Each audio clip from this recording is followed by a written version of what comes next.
Hello students, welcome to this channel. I hope you all have cleared your class 9th exams with a great marks, right? And now you are ready to prepare for the board exams. So in this video, I am going to discuss what will be the syllabus, what will be the exam pattern of the English question paper. So without any further delay, let's discuss because class 10th है, time नहीं waste करना बिल्कुल भी.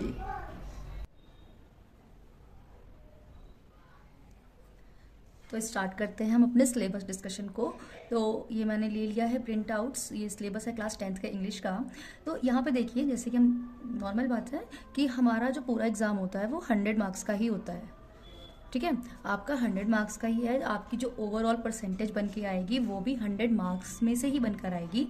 लेकिन इसमें जो आपका board exam होता है ना बेटा, वो केवल 70 मार्क्स का होता है कि आपको बोर्ड में जो एग्ज़ाम देने जाना है तो वहाँ पर आपको 70 मार्क्स के लिए प्रिपेयर होके जाना है। और उसमें जो 30 मार्क्स हैं वो आपके स्कूल परफॉर्मेंस, आपके इंटरनल असेसमेंट्स के हैं।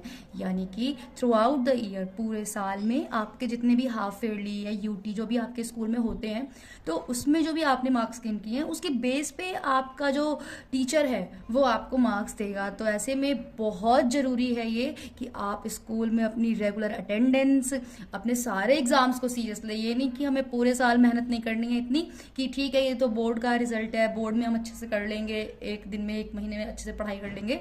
ऐसा नहीं है, क्योंकि देखिए 30 मार्क्स का जो पूरा वेटेज है वो आपके स्कूल से जाएगा।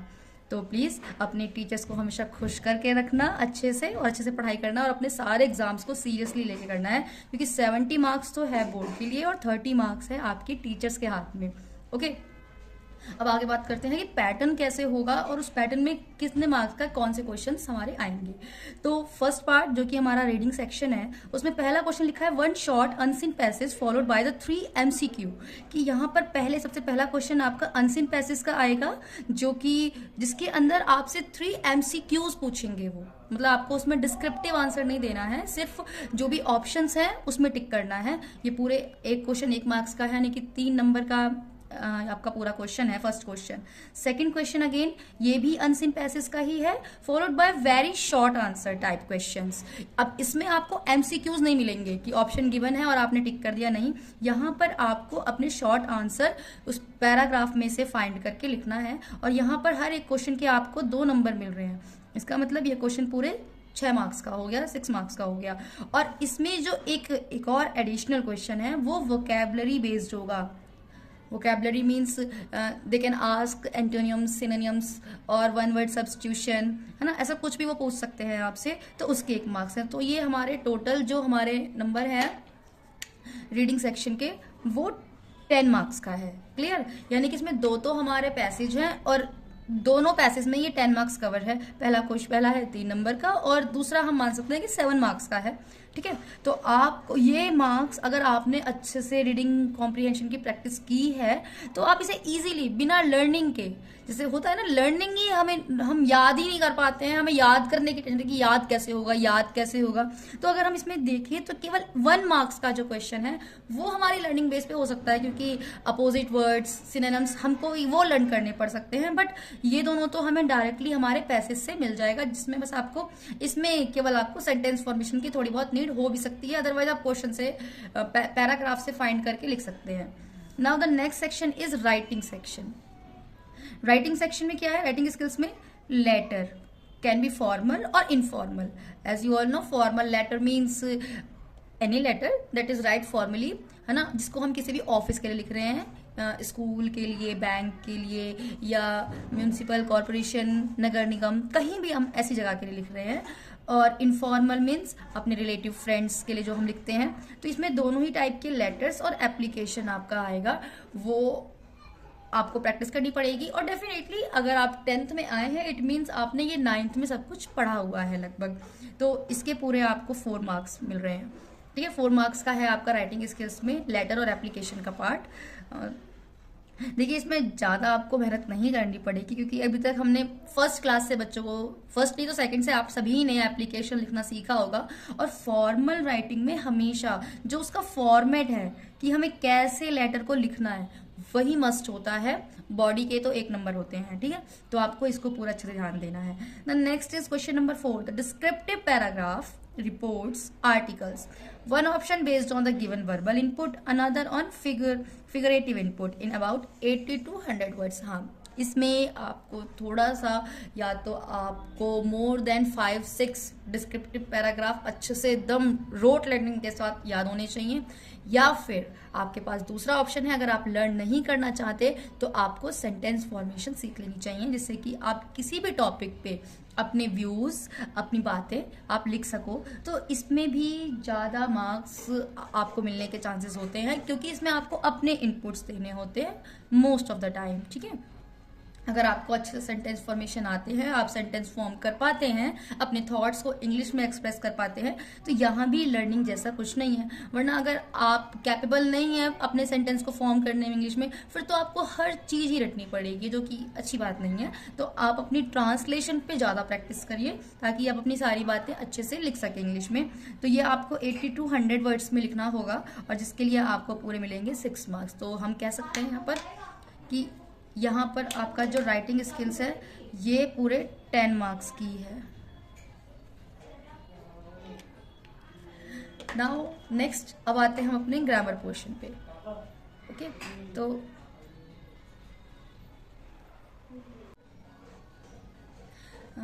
Now the next part is grammar section. अब ग्रामर में क्या है, ग्रामर में लिखा है 5 MCQs based on part of speech, tense, articles, reordering of sentence and spelling. तो सबसे अच्छी बात तो इसमें ये है कि आपको मोस्टली क्वेश्चंस में MCQs देखने को मिल रहा है। इसका मतलब कि अगर आपने थोड़ी भी प्रैक्टिस की है और आपके पास 4 ऑप्शन है, तो कहीं ना कहीं आपका जो अनकॉन्शियस माइंड है वो सारी चीज़ें रिट्रीव करेगा कि हाँ ये तो देखा सा लग रहा है, हाँ ये तो मैंने पढ़ा था ऐसा। तो ऐसी कंडीशन में हम क्या देखते हैं कि हमारे questions most of the time ठीक जाते हैं, लेकिन उसके लिए हमें थोड़ी सी भी प्रैक्टिस करनी जरूरी है। तो यहाँ पर MCQ, अब देखिए यहाँ पार्ट्स ऑफ स्पीच, अब ये पूरा एक अम्ब्रेला टर्म है, इसके अंदर पूरे 8 टॉपिक्स इंक्लूड होते हैं, that is noun, pronoun, verb, adjective, adverb और कंजंक्शन, प्रीपोजिशन और इंटरजेक्शन, राइट। तो ये 8 टॉपिक्स जो आपको कवर करने होंगे पार्ट्स ऑफ स्पीच के अंदर। टेंसेस, जो कि पूरे 12 टेंसेस हैं हमारे, आर्टिकल्स ए, एन और द का यूज, रीऑर्डरिंग ऑफ सेंटेंस, जो कि फर्स्ट क्लास से बच्चों को हम पढ़ाते हैं और आपने भी पढ़ा ही होगा कि मैम ने जंबल करके दे दिया, फिर उसको अरेंज करके एक आपको प्रॉपर मीनिंगफुल सेंटेंस फॉर्म करना होता है। तो ये भी अगर आपने सेंटेंस फॉर्मेशन प्रैक्टिस की है, ट्रांसलेशन प्रैक्टिस की है, तो ये आपके लिए बहुत ही इजी टॉपिक हो जाएगा, रीऑर्डरिंग और स्पेलिंग करेक्शन। सो इसका सबसे अच्छा तरीका यही है कि आप मैक्सिमम रीडिंग और राइटिंग करें इंग्लिश की, ताकि आप ज़्यादा से ज़्यादा वर्ड्स के संग फेमिलियर हो सकें, आपको लगे कि कैसे कोई वर्ड लिखा जाता है, कैसे उसकी प्रोनाउंसिएशन है, कैसे बोल रहे हैं। तो जितनी ज़्यादा आप रीडिंग करेंगे और उसे लिखेंगे तो आपको उतनी ज़्यादा स्पेलिंग की प्रैक्टिस होगी। ये अलग से प्रैक्टिस करने का कोई टॉपिक नहीं बनता, क्योंकि ऐसे आप कितनी स्पेलिंग्स को प्रैक्टिस कर सकते हैं, thousands of words are there, then how it can be possible to practise separately. तो इसको आपको अपने सिलेबस के साथ ही, अपने बाकी सिलेबस के साथ ही प्रैक्टिस करना होगा, और इसमें आपको 5 मार्क्स मिलने के पूरे चांसेस हैं। हाँ, ये सेक्शन थोड़ा सा हमें हार्ड लग सकता है, क्योंकि पार्ट्स ऑफ स्पीच जिसमें हमारे 8 टॉपिक्स हैं, टेंस इसमें 12 टेंसेज हैं, लेकिन practice makes a man perfect, simple thought है ना, तो आप कर सकते हो। Now the next is 3 very short answer type. Next question is 3 very short answer type question based on the narration, voice and punctuation। तो अब हमारा जो ग्रामर पोर्शन में नेक्स्ट जो क्वेश्चन है, क्वेश्चन नंबर 6, वो उसमें हमें MCQ नहीं मिलेंगे, हमें यहाँ पे खुद से ही अपने आंसर्स को लिखना है, और वो उसमें 3 टॉपिक इन्होंने इंक्लूड करे हैं। फर्स्ट इज नरेशन, जिसको आप डायरेक्ट, इनडायरेक्ट या फिर रिपोर्टेड स्पीच भी कहते हैं। Next is voice, active passive voice, and the last one is punctuation. तो ये पंचुएशन तो मुझे लगता है ये टॉपिक कंपैरेटिवली बहुत इजी है। The use of full stop, comma, question mark, exclamatory mark, hyphen, semicolon, colon, है ना। तो ये सब तो इजी है, बट हाँ इसमें आपको प्रैक्टिस करनी होती है कि how to change direct speech into indirect. और इसमें वो सारे 5 टाइप के सेंटेंसेस आपके, जिसमें असर्टिव, इंटेरोगेटिव, इम्पेरेटिव में ऑर्डर, रिक्वेस्ट, एडवाइस और एक्सक्लेमेटरी सेंटेंस, है ना। तो इसकी भी प्रैक्टिस करनी पड़ेगी। और लेकिन इसमें अगर ऑप्शन नहीं है तो आपको मार्क्स भी जाता है। इसमें हर एक क्वेश्चन आपका 2 मार्क्स का है। यहाँ पर हर एक क्वेश्चन के आपको एक ही नंबर मिल रहे थे, यहाँ पर आपको हर एक क्वेश्चन के 2 मार्क्स मिलते हैं। Okay, and the question number 7 is translation of a short passage from Hindi to English.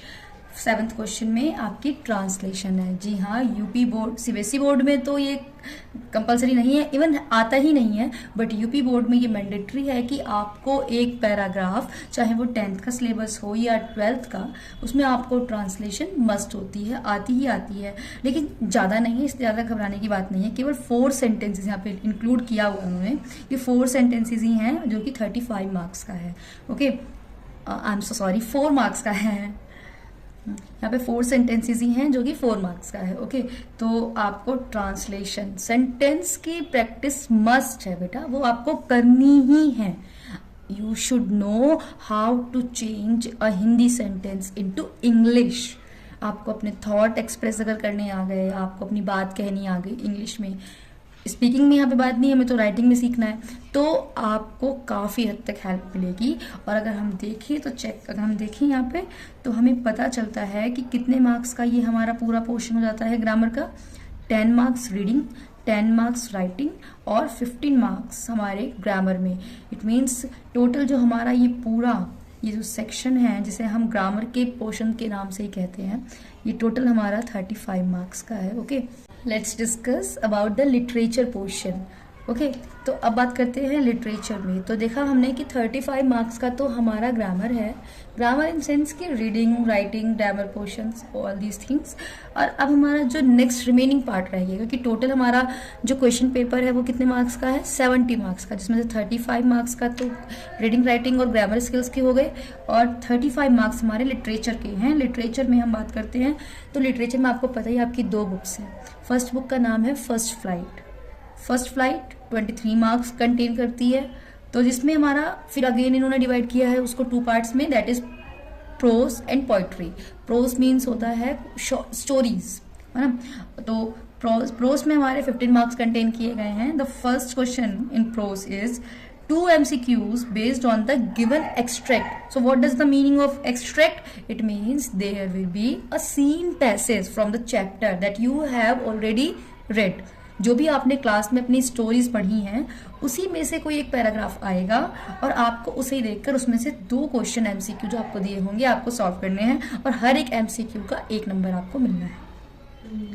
Next question number 9 is 3 MCQ based on lesson. अब here there is no seen passage. इस वाले क्वेश्चन में आपको scene passage given नहीं है, आपको कोई passage नहीं दिया गया। आपको जो आपने चैप्टर्स पढ़े हुए हैं पूरी बुक में, उसी के बेस पे 3 क्वेश्चंस आपसे पूछे जाएंगे, और उसमें भी आपको हर एक क्वेश्चन, एक सही क्वेश्चन का 1 नंबर मिलेगा। तो समझ में आया दोनों में डिफरेंस क्या है, कि इस क्वेश्चन में, इसमें भी हमसे MCQ पूछे गए हैं, बट इसमें हमें सीन पैसेज, यानी कि हमें हमारा पढ़ा हुआ चैप्टर का पैराग्राफ हमको दिया जाएगा। बट इस वाले लेसन में, इस वाले क्वेश्चन में हमें लेसन में से ही पढ़ाई हुआ जो हमने पढ़ाई कर रखी है उसी में से क्वेश्चन पूछेंगे और उसी में से हमें आंसर देना है, जो भी MCQ होगा। नेक्स्ट क्वेश्चन, नेक्स्ट में लिखा है 2 short answer type question in about 30 to 40 words. आपको 30 से या 40 शब्दों के बीच में आपको अपने शॉर्ट आंसर्स लिखने हैं, और जो कि आपके प्रोज के कंप्लीट चैप्टर्स में से ही आ सकते हैं। यहाँ पर हर एक क्वेश्चन के लिए आपको 3 मार्क्स अलॉट किए गए हैं, इसलिए 6 मार्क्स का ये क्वेश्चन है। 1 long answer type question in about 60 words, और जो आपका लॉन्ग क्वेश्चन की लेंथ है वो एटलीस्ट 60 वर्ड्स है, यानी कि आपको अभी से जो भी आप लॉन्ग क्वेश्चन लिखते हैं, try to extend at least 60 words till. Okay, तो 60 वर्ड्स। अब और इसके लिए आपको कितने मार्क्स मिलेंगे, 4 मार्क्स। देखो बच्चों, यहाँ पर फिर से हमें बात समझनी पड़ती है कि क्या मैम एक लॉन्ग क्वेश्चन के लिए हम पूरी बुक के क्वेश्चन आंसर याद करें, क्योंकि ये ऑब्वियस सी बात है कि हर चैप्टर में एटलीस्ट 2 और 3 लॉन्ग क्वेश्चंस तो होंगे ही। तो या तो आप सारे चैप्टर्स के सारे लॉन्ग क्वेश्चंस को रट के जाएं अच्छे से, या फिर उसका एक अल्टरनेटिव वे ये हो सकता है कि आप स्टोरी को अच्छे से समझें, इंग्लिश या हिंदी किसी भी लैंग्वेज में जो भी आप प्रेफर करें, बट आप उसके बाद अपनी एक ऐसी थॉट्स प्रोसेस करके आप अपने वर्ड को, अपने थॉट्स को, अपने आंसर को आप इजीली इंग्लिश में ट्रांसलेट करके लिख पाए। आपको इतना अपने आप को कैपेबल करना चाहिए, क्योंकि तभी आपके ये सारे क्वेश्चंस, ये पूरा पेपर है, ये बहुत ही अच्छा जाएगा अगर आपको अपनी बात कहनी आएगी इन इंग्लिश। क्योंकि ऑब्वियस ही बात है, ये सेकंड लैंग्वेज है आपका, तो आपका यहाँ पर सेकंड लैंग्वेज टेस्ट ही है। इंग्लिश आपकी सेकंड लैंग्वेज है, हिंदी आपकी फर्स्ट। तो इसलिए आपको पहले, अभी हमारे पास एटलीस्ट 10 मंथ्स तो होता ही होता है। अगर हम आज एक फर्स्ट अप्रैल है, आज से ही प्रैक्टिस करें, तो स्टार्टिंग के 4-5 मंथ्स अगर हम बहुत अच्छी प्रैक्टिस करें अगर, तो हम इजीली सेंटेंस फॉर्मेशन को सीख सकते हैं। और उसके बाद हमारे सामने कैसा भी क्वेश्चन है और अगर हमने स्टोरी पढ़ी हुई है, हम उसे इजीली फॉर्म करके लिख देंगे आंसर को। ठीक है, तो the best way is try to do practice more and more the sentence formation, right? Now come to the next topic, that is poetry. Poetry contains 8 marks. आपकी 8 नंबर की पूरी पोइट्री आएगी। और अगर मैं आपको बताऊं कि हमारी पोइट्री कितनी है, पोम कितनी है, 1 2 टोटल 10.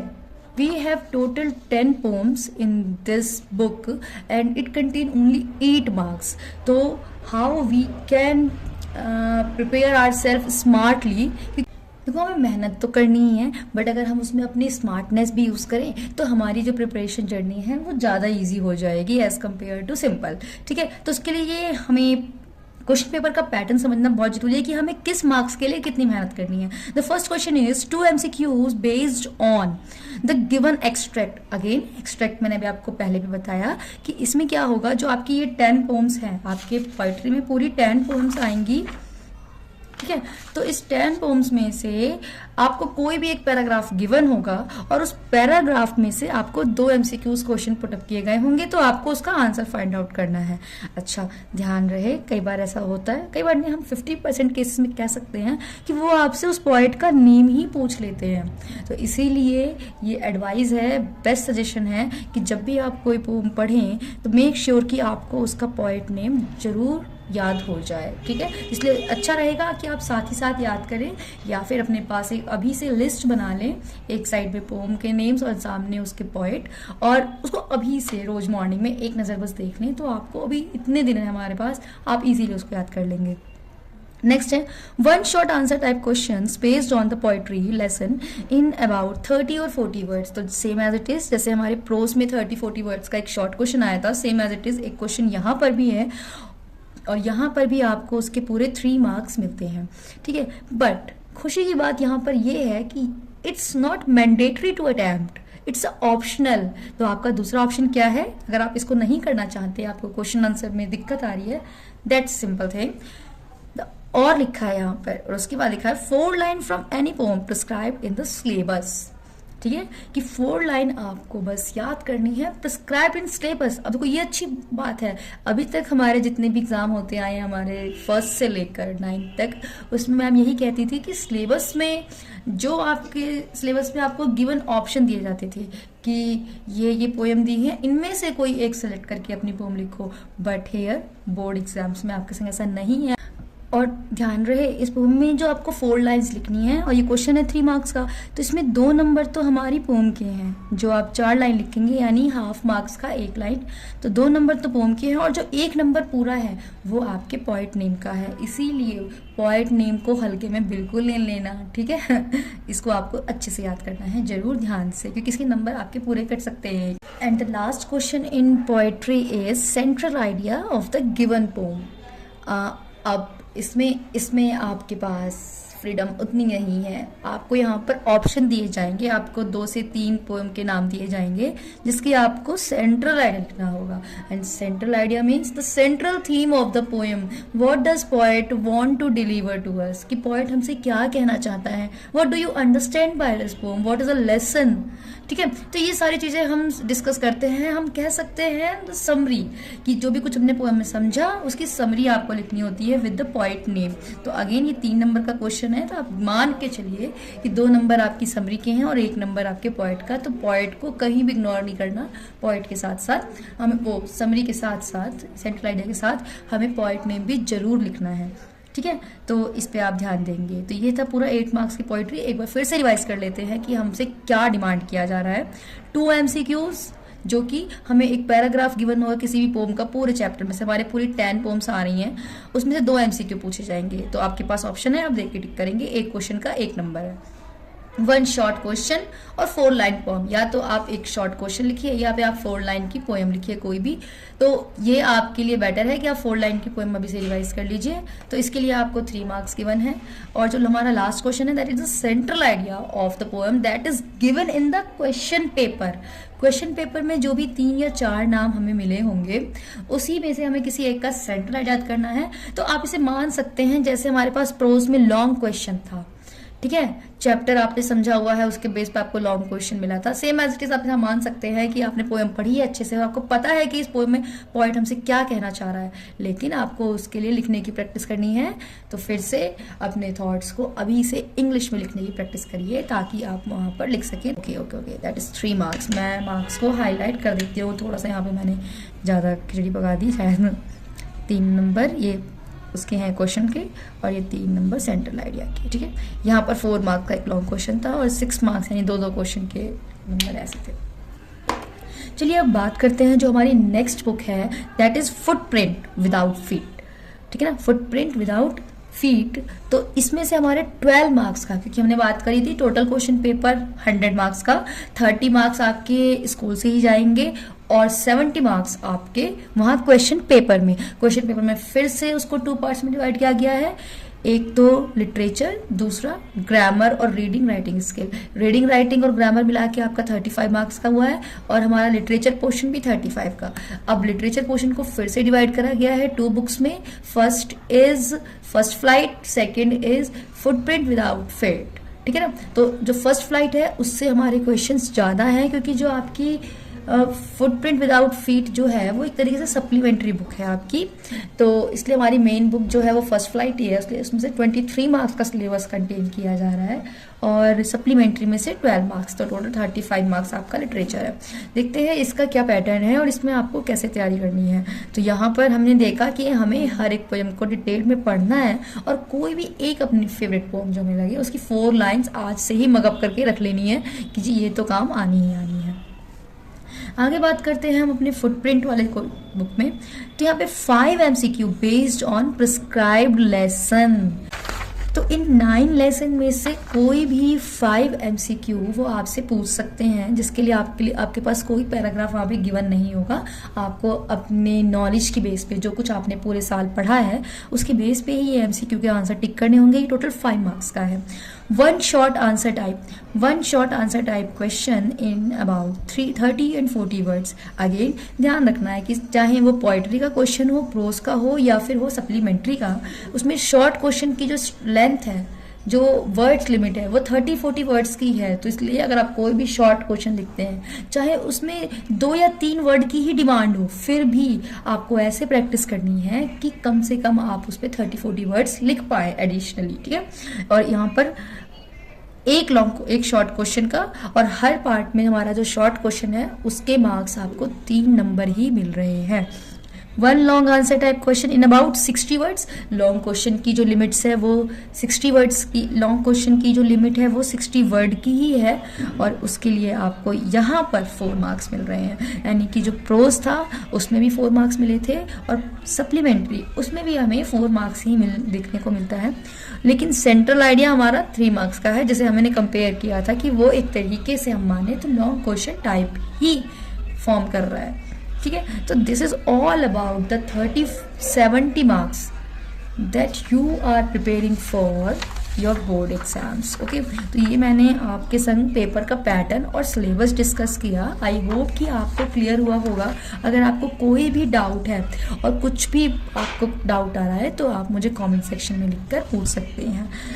ठीक है, अब बात कर लेते हैं। वैसे तो मुझे लगता नहीं इसकी ज़्यादा नीड है, क्योंकि आप सभी बच्चों के पास बुक जरूर होगी और आप सभी ने बुक परचेज कर ली, क्योंकि ऑलमोस्ट सारी क्लासेस, सभी स्कूल की क्लासेस, यूपी बोर्ड की क्लासेस स्टार्ट हो चुकी हैं फॉर क्लास 10th। बट फिर भी मैं एक बार बस आपको दिखा देती हूँ टोटल कि जो हमारी फर्स्ट फ्लाइट बुक है, जो हमारी मेन टेक्स्ट बुक है, उसमें जो प्रोज का सेक्शन है उसमें टोटल 9 चैप्टर हैं। ठीक, यहाँ पर मैंने लिख दिया है, आप कहेंगे तो मैं इसकी PDF कमेंट सेक्शन में कर दूंगी, या फिर आपको स्क्रीन पे जो ये नंबर दिख रहा है, अगर आप इस नंबर पे क्लिक करके केवल लिखते हो कि सिलेबस, तो मैं आपको इसकी फ़ोटो भी सेंड कर दूंगी आपके अपने पर्सनल नंबर पे। ओके, नाउ पोइट्री में अगर हम देखें तो जो पोइट्री का है, पोइट्री में कितनी पोइट्रीज है हमारी, 1, 2 एंड 10। पोइट्री में टोटल हमारी 10 पोम्स हैं, जिसकी राइटर्स नेम आपको याद करने में आपको फिर से कहूँगी कि आप कहेंगे तो मैं इसको वैसे मैं कमेंट में लिख दूंगी अगर इन केस, तो अगर आप चाहें तो जो भी नंबर आपको डिस्प्ले हो रहा है स्क्रीन पर, इस नंबर पे आप मुझे मैसेज करिए, मैं आपको ये PDF सेंड कर दूंगी। ओके, सप्लीमेंट्री जो हमारी बुक है इंग्लिश की, उसमें टोटल 9 चैप्टर्स हैं, तो आपको ये भी प्रैक्टिस करके जाना है। देखिए, मैं एक बार दिखा देती हूँ कि जो आपके स्कूल टीचर्स हैं वो आपके 30 मार्क्स आपको देखिए बोर्ड ने आपके लिए फॉर्म करके भेजा है कि जो आपके 30 मार्क्स हैं इंटरनल एग्जाम्स के, वो आपको किस बेस पे मिलने चाहिए। तो लेकिन यहाँ पे लिखा है first internal assessment oral examination should be conducted in August. ठीक है, second internal assessment creative writing based on December, और 4 मंथली टेस्ट, और आपके 4 मंथली टेस्ट होने हैं इसमें। तो ये सभी का the sum of the marks obtain in 4 monthly test be converted into 10 marks. देखिए, इन्होंने अपना बना दिया, बट जो इंटरनल है वो आपके जो एग्ज़ाम आपके स्कूल में होते होंगे उसी पे होंगे, ठीक है ना, उसी बेस पे होंगे। तो मुझे लगता है इन 30 मार्क्स के लिए आपको इसको रीड करने की इतनी नीड नहीं है, क्योंकि जो आपके क्लास टीचर्स हैं, दैट रिस्पेक्टिव टीचर्स जरूर कंसर्न रहेंगे आपके लिए, और जो भी इसलिए वो कहते हैं आपको उन्हीं की बात सुननी है जैसा वो कहते हैं, और कोशिश करना है कि अपने सिलेबस को उनके अकॉर्डिंग आपको उनके साथ साथ कवर करते चलना है। लास्ट मंथ के लिए बिल्कुल वेट नहीं करना। और सबसे इम्पॉर्टेंट जो हमने बात करी, जिसकी सबसे ज़्यादा वेटेज है इस पूरे एग्ज़ाम में, that is the translation practice, that is a sentence formation practice. क्योंकि अगर आपको हिंदी से इंग्लिश में बात अपनी कोई कहनी या लिखनी आती है, then you can attempt all these questions very smoothly. आप आराम से सारे क्वेश्चंस का आंसर लिख पाएंगे, क्योंकि देखिए स्टोरीज तो किसको नहीं याद रहती हैं। अगर आपको कोई स्टोरी समझा रहा है, कोई कैरेक्टर बता रहा है, तो आप उसे क्यों नहीं याद रख पाओगे? ऑब्वियस सी बात है याद रख पाओगे, बट दिक्कत तब आती है जब हम उसे लिख नहीं पाते एग्जाम टाइम में। तो स्टार्टिंग के 3-4 मंथ्स को प्लीज़ फोकस से आप ग्रामर पहले कवर करिए और सेंटेंस प्रैक्टिस करिए। और इसके लिए मैं क्या कर सकती हूँ, आप मुझसे क्या चाहते हैं वो कमेंट लिख के बताएंगे। वैसे मैंने आपके लिए सोचा है कि मैं बहुत जल्दी पहले आपकी ग्रामर कवर करवाऊँ, तो very soon I am going to start the new full fresh course for you that is completely free. You don't need to pay, you just need to study, you just need to focus on your study. आपको बस और बस उसे अच्छे से पढ़ना है, अच्छे से समझना। और आज 1 अप्रैल है, आज से अपना नया एकेडमिक ईयर हम स्टार्ट कर रहे हैं, इसीलिए मैंने सोचा आज फर्स्ट डे थोड़ा सा पेपर पैटर्न पे बात की जाए, ताकि बच्चों को पता हो कि हमें कौन सी चीज़ कितने लिमिट में अभी से स्टार्ट करनी है, उसे प्रैक्टिस करने की। और सबसे मेन चीज़ फिर से कहना है मुझे, सेंटेंस प्रैक्टिस करनी है आपको। So wish you all the best for your journey toward the board exams. I hope you all will do good and achieve your success.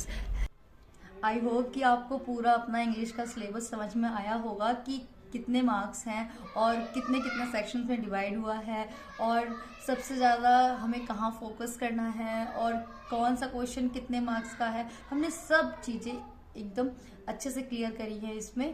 और अगर आपको फिर भी कोई डाउट है तो आप उसे कमेंट में लिख सकते हैं। और एक चीज़ स्पेशली जो आपको बहुत फोकस करनी है अपनी इम्प्रूव करने के लिए, so that you get the more marks, तो वो चीज़ क्या है मुझे कमेंट करके बताओ। मिलते हैं नेक्स्ट वीडियो में और अगली क्लास के साथ। Bye bye.